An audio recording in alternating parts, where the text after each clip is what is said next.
I think one of the biggest misconceptions that people have and is that we get clients that call us after they've signed their letter of intent or the LOI, and that is always usually ends up in there being issues with the LOI, and the problem with it is that the LOI is mostly non-binding, and that's kind of what everybody talks about. Oh, well, it's non-binding anyway. It's non-binding, but in our experience, it really sets the stage for the deal, and it's really hard to retrade and get a deal done later if you've agreed to something in there, even though it's non-binding. Trevor Crow is a partner at Doida Crow Legal, a boutique business transactional firm in Denver with 7 attorneys, all laser focused on 3 things: general corporate work, securities, and lower middle market M&A deals in the $3 to $100 million range. Trevor made partner at a large Denver firm in 2017, left in 2018 to start his own, then merged with his current partner Stan in 2021. What I find most practical about this conversation is how clearly Trevor can articulate both the power and the limits of AI in deal making. He told me that the work he used to brief an associate on, the same notes, the same instructions, all now goes into a prompt and comes back in 2 minutes instead of days. But he also walked through exactly why an entrepreneur trying to DIY a purchase agreement with ChatGPT is headed for trouble. The AI will happily make every clause buyer-friendly without any understanding of what's actually market for a deal that size, and the other side will simply walk away. We also talk about why fixed-fee billing actually makes firms more efficient, why signing an LOI without a lawyer is the most common and costly mistake in M&A, and how Claude Cowork has been a game-changer for his practice. Let's dive in. Hi, welcome back to the Main Street AI Podcast. This is Stephen Whittier with Satori Coach IO. Today I'm joined by Trevor Crow of Doida Crow Legal. Trevor, thanks for joining. Thanks for having me. Looking forward to it. Excellent. Please give us a high-level overview of what you do with your firm. Sure. So our firm, we're a law firm, and we are located in Denver, and we really focus on 3, we're business transactional firm, so a kind of a boutique business transactional firm, and we really focus on 3 areas of work. One bucket of work I call general corporate work, and so it's kind of a catch-all of entity formations, commercial contracts, amendments to documents, to entity documents, things like that. The second big bucket of work is securities work. So that can come in a number of different flavors. It could be a startup company raising money from friends and family, or raising money from, angel round or VC round, as an example. Or it could be a private equity fund that's raising capital, or it could be, a syndicated real estate deal. Any of those type of things. Anytime you're issuing equity for money, you're typically dealing with the securities laws, and so we help navigate entrepreneurs through that process. And then third, and probably the biggest piece of what we do, is lower middle market M&A deals. So representing either buyers or sellers in selling businesses, buying and selling businesses. And usually our transactions are kind of in that $3 to $100 million range. So it's a big range, but it's kind of that's what lower middle market means a lot of things different things to different people. And that's really our wheelhouse, is kind of that $3 to $100 million, which with the most of our transactions kind of being in that $3 to $50 million range, but we'll do a couple a year that are above $50 million.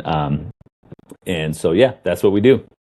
Fantastic. And how many attorneys are in the firm?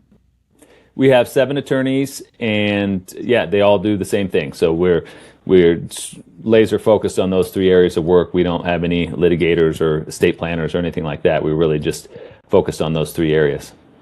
Fantastic. And one thing I always like to ask everyone, proactively, if you're giving advice to a prospective client who might be in any of those 3 buckets, what would that be? Because, obviously they're often not, come to you because they're not the expert. They're not on the legal side of the table. So it's a good opportunity, I think, sometimes to just educate on things that you wish that they would know, but they might misunderstand or just not get about the work that you do. Yeah, I would say a couple of things. One, on the, first I'll start on the M&A side. That I think one of the biggest misconceptions that people have is that we get clients that call us after they've signed their letter of intent or the LOI.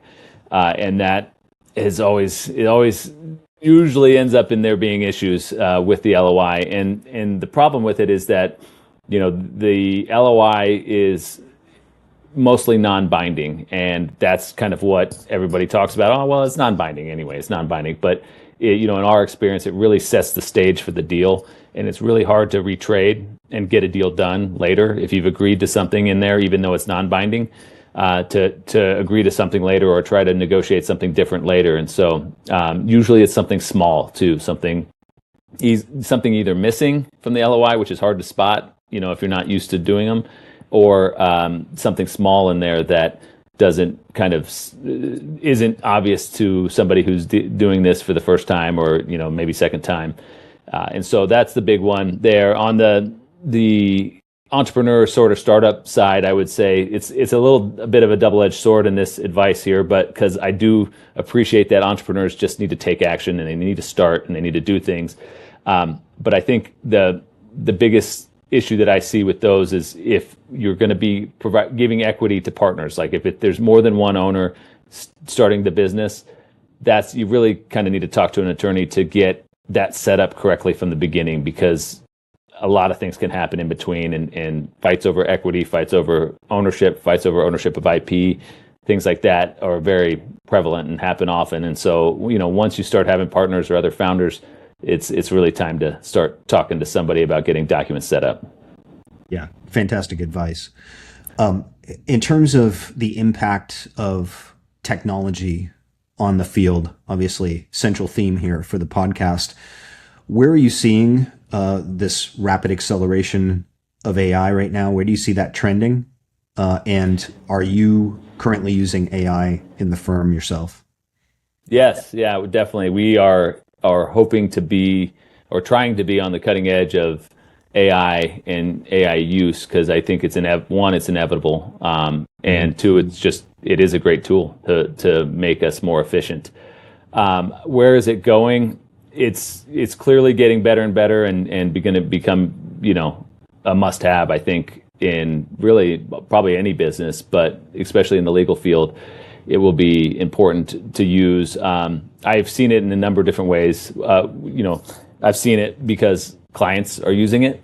They're using it and coming back with questions and even revisions to documents that they've run through AI, and so that's been, I think, in some ways helpful, some ways not.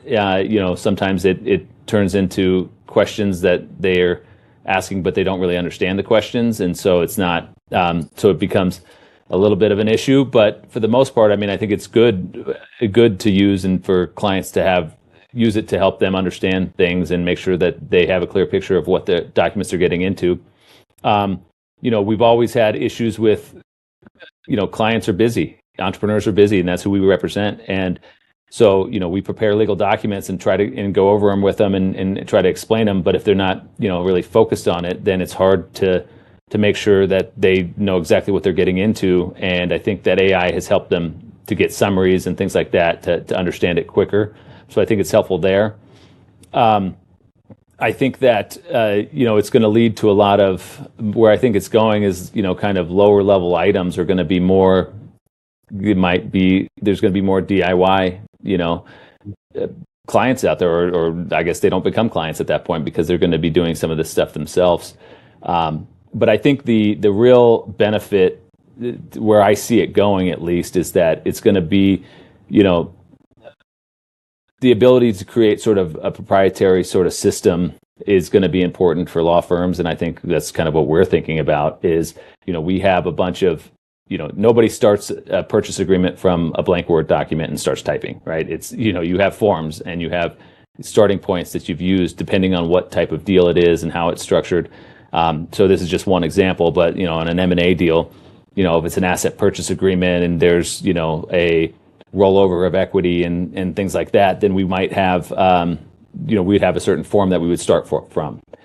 And I think using that mixed with, having the ability to use that mixed with, call transcripts and things like that we have can help create first drafts or revisions to those documents. And that's been nice and efficient. And it really takes away some of the work that would have normally gone to, hey, I would pass that down to an associate to get a first draft, say, hey, start with this form, work, here's the big issues that we need to change. Here's the notes from my call with the client.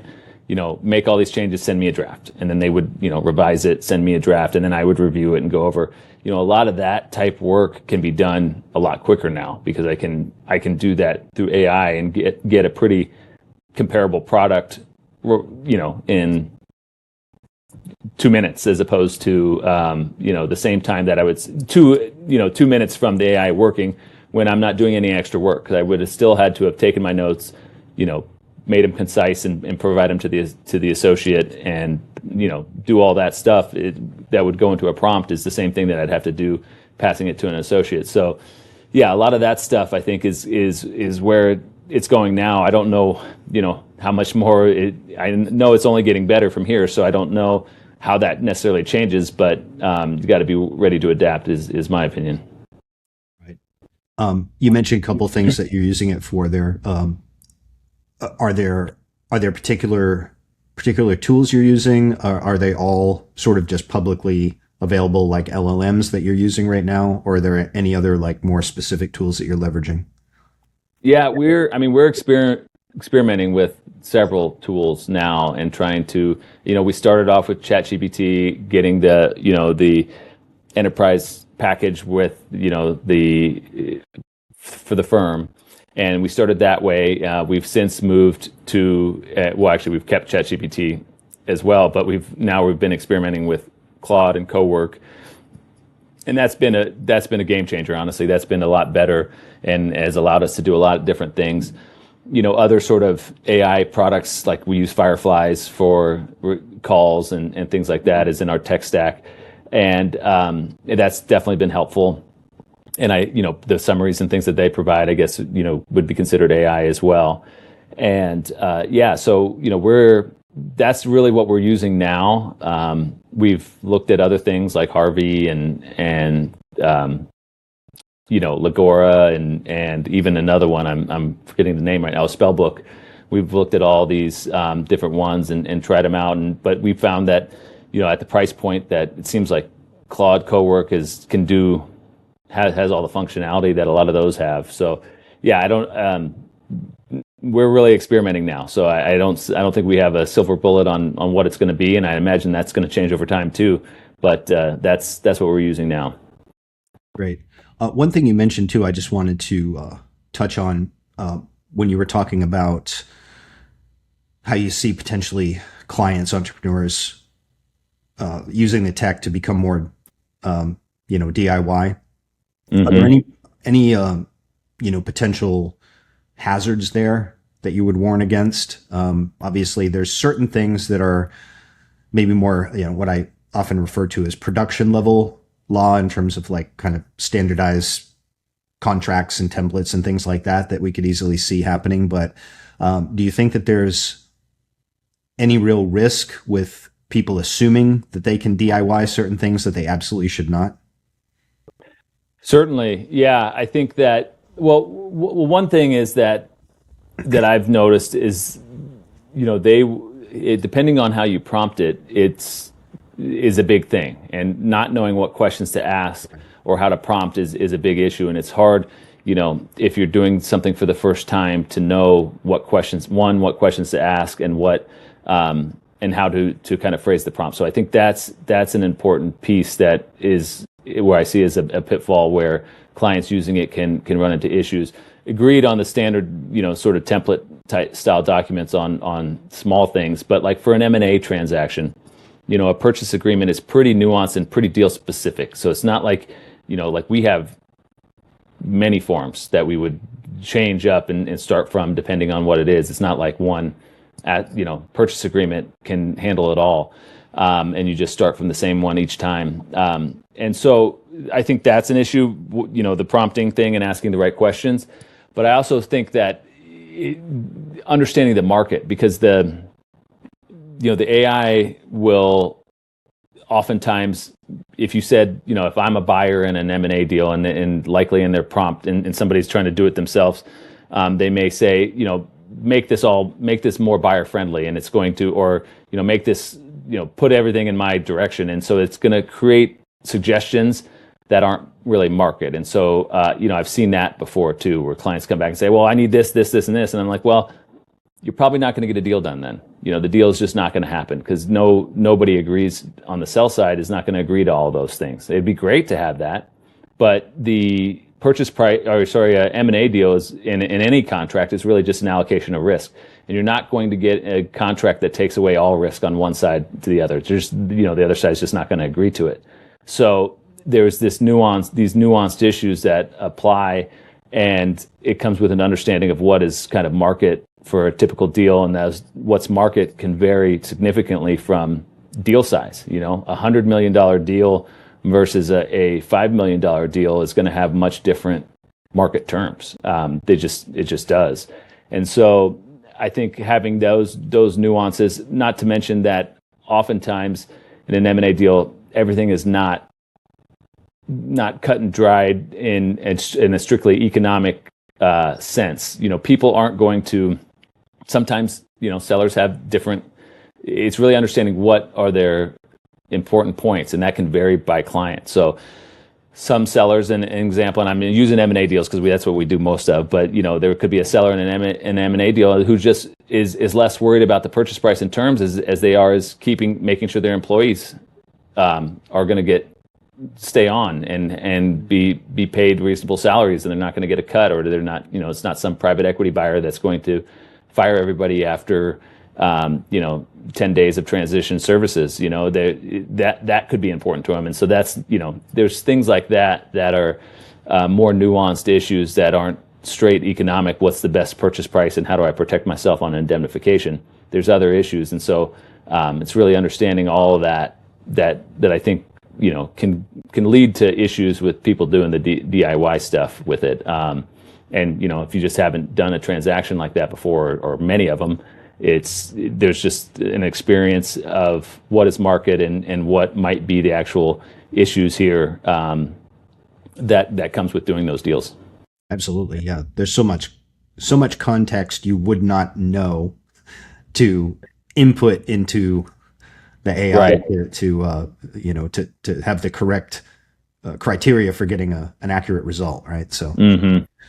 Fantastic. I'll pivot over a little bit more to talk about your firm. So what would you say you do exceptionally well that would set you apart from others that might be, in your same domain of specialty? Yeah, I think that, I think our firm is different and from other firms in really three ways. One is, we offer fixed fees on a lot of projects. So, clients come in and they have an M&A deal. Once we have an LOI signed and we know exactly how the structure is going to be, we can offer a fixed fee to say, hey, here's the fee for the transaction. We'll represent you from beginning to end. After this LOI is signed, from there through closing. Here's the price that you'll pay, and here's the milestones where we've earned those. And so, we've earned. Obviously, if the deal dies in due diligence, then we're only billing the milestones that we've hit along the way, and so you're not never getting hit with all of that. But it's it sets a fixed fee, and I think clients like that a lot. We found because it facilitates communication. They're never scared to call us, never worried about us having two attorneys on the phone. They're never worried about bringing up an issue that has come up with the deal because they know they have a fixed fee, and so that has been great. Which maybe contrary to what somebody might believe, makes us more efficient because we get that information earlier. If we get it later, then it's harder to incorporate it into documents, or we have to amend documents or something like that, and it makes it a lot harder. And so the communication piece is huge. And I think we do that for M&A deals, we do it for securities offerings, we do it for entity formations, things like that we can kind of really get a scope of, after a conversation with the client, understand what exactly they need and put together that statement of work. And so I think that's one differentiator. The second one is that, we're really an entrepreneurial firm ourselves. So our clients are entrepreneurs, we represent entrepreneurs, and we feel like we're an entrepreneurial firm in that my background is that I was at several firms in Denver. I was at a large, firm in Denver and I made partner in 2017. I left in 2018 to start my own firm. My partner Stan has a very similar past. He started his own. He was at a large national firm in Denver, and he left to start his own firm. and then we merged in 2021. But really how that translates to our work is that we've run our own firms. We run this firm. We feel like we're entrepreneurs as well, and so we take an entrepreneurial approach to the way we practice law, and really that means that we are finding practical solutions to getting things done. We're not the large firm sitting in an ivory tower somewhere saying, this is how it's always done, or you can't do this. There's one way this is done. We're always trying to find practical solutions to get, the deal done on the way that the client needs it done. And so that's another differentiator. And then lastly, we are, as I said, we really focus on three areas, three buckets of work. And, every attorney in our office does that, and we are just laser focused on that. And I think that allows us to provide a better client experience in that, the issues that are still issues these days, even with AI, is that, knowing the market, knowing what the issues are going to be and being able to head those off before they come up. Like if it's an M&A deal where there's an SBA loan involved, there's a lot of requirements under the SBA rules that you would have to comply with in the way you structure the deal. There's a lot more rules and regulations that you need to follow when you're structuring that deal, and I think that people who aren't used to doing those type deals would can easily run afoul of that, which doesn't come up until you're 2 weeks from closing, and the bank says no, you can't have any of this in your purchase agreement, and then it's a problem. And so that just is going to say that since we are laser focused on just a few things, that we are able to provide a better client experience. And I think those three things are really how we try to differentiate our firm from other firms. Right. Yeah. Super clear. Now, in terms of growth, what stage of growth would you say that the firm is in right now? And what's your target for the next 12 months or so? Yeah, it's a good question. And because, the technology piece is an interesting factor in that, and I'm not sure exactly what how we're going to achieve that growth. I mean, we're certainly trying to grow. We want to grow revenue. We want to grow profitability, just like any other business. And we're trying to basically add another sort of grow by basically not double, but another half from what we were last year in the next 2 years is our goal. How we get there is the question that we're trying to figure out. Do we need more? Do we need another rainmaker, somebody to come in to bring in more business? Do we just need more efficiency in our operations using technology and other things? Do we need another associate? That is a little unclear, I would say, and that's something we're struggling with and trying to work through right now. Is how do we do that, and how does that look? And I don't know that. Unfortunately, I don't know the answer. My personal opinion is that I think efficiency in operations is going to create a big bulk of that. But we still do need the people to bring in. It seems like we have enough work coming in, and I think that can increase if we can increase the operational efficiency. But anyway, so those are tough questions, and I don't know if I have a clear answer for it, but that's what's going through our heads right now, at least. Yeah. No, it's great. Often it's going to be a combination of them, and but even if you don't know the exact answers, you guys are very adept at finding creative solutions, right? So that's why people come to you. Yeah, that's right. Right. So it's been a great journey so far. It sounds like. My magic wand question is this: if you could wave a magic wand, hypothetically, of course, fix one thing that would be a challenge to growth or any sort of limiting constraint, what would that be for you right now? It's a good question. I think that if I could wave a magic wand now, it would be to understand. It'd be really to kind of have an understanding of where the market is going. I see this huge, disconnect in where things may go, because the larger firms are billing rates are crazy. They have big overhead still, things like that, and I think that the way that AI and other technology is going, it's going to change, obviously, the way and the amount of people that are needed to do the same work. And I wish I just had a better insight on where exactly that's going and where the market's going to go with that, honestly. That would help shape where I think that I could wave that magic wand and fix things. But I guess it's really understanding that and staying at the cutting edge of what's coming, because I think the way the law firms are structured now is going to look a lot different in 5 years, and I just don't know what exactly that's going to look like. But I would wave that magic wand and get a peek into the future of what the best firms are doing 5 years from now, and then I would be working on that. Yeah, I mean, if only, right? I actually ask that question sometimes, like, what do you think 5 years out? And everyone has a hard time, understandably, predicting it. It's totally a guess, no matter how educated the guess may be. But I think, to your point, being early and being proactive with the technology means that you'll be nimble, as opposed to completely reactive and in the laggard stage of adoption, which I think is going to be very, very critical. Some people I talk to, they're just still, the equivalent of grandma got her first iPhone 2 years ago type of thing. Like they're kind of hanging back and waiting to see what happens, and man, that slipstream is already going. You've got to be in it. So that's great.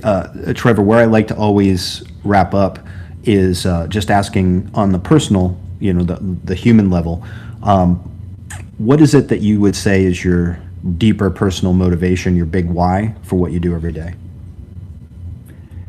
Yeah, I mean, and my answer is probably a little strange, because I just love working with entrepreneurs. I feel like people out there that are creating businesses, hiring people, like kind of making the economy go, is so interesting to me and fun to deal with. Like I just have a good time doing that. And I think whether it's practicing law or doing something else, I would be serving entrepreneurs or helping entrepreneurs in some fashion, like just coming up with ideas and implementing them and bringing them to market, and doing that type of thing is just so fascinating to me and cool. And I love seeing, when I drive around Denver, and my kids probably are sick of me saying this, but I'll see some, I saw a truck just the other day on a company that we helped sell recently, and the truck had the name on it, and I was like, hey, I helped sell that company. And, just seeing that in the market, seeing what people are doing, seeing how entrepreneurs are coming up with new ideas and doing cool things that are really, one, helping the economy and people have jobs and making a living and going. That piece I just love. And so I think, that's really what motivates me to keep helping. We're doing it from the legal side now. Like I said, if all legal work was controlled by AI, and 5 years from now, I would probably be finding another way to help entrepreneurs start businesses, run them, do whatever. That would be my passion. Absolutely. And I concur. I'm the same way. I love it too. Really excellent. So Trevor, what's the best way for people to contact you, to get consultation, find out more about your services? Yeah, I mean, reach out. Like I said, we were located in Denver, but we do deals all over.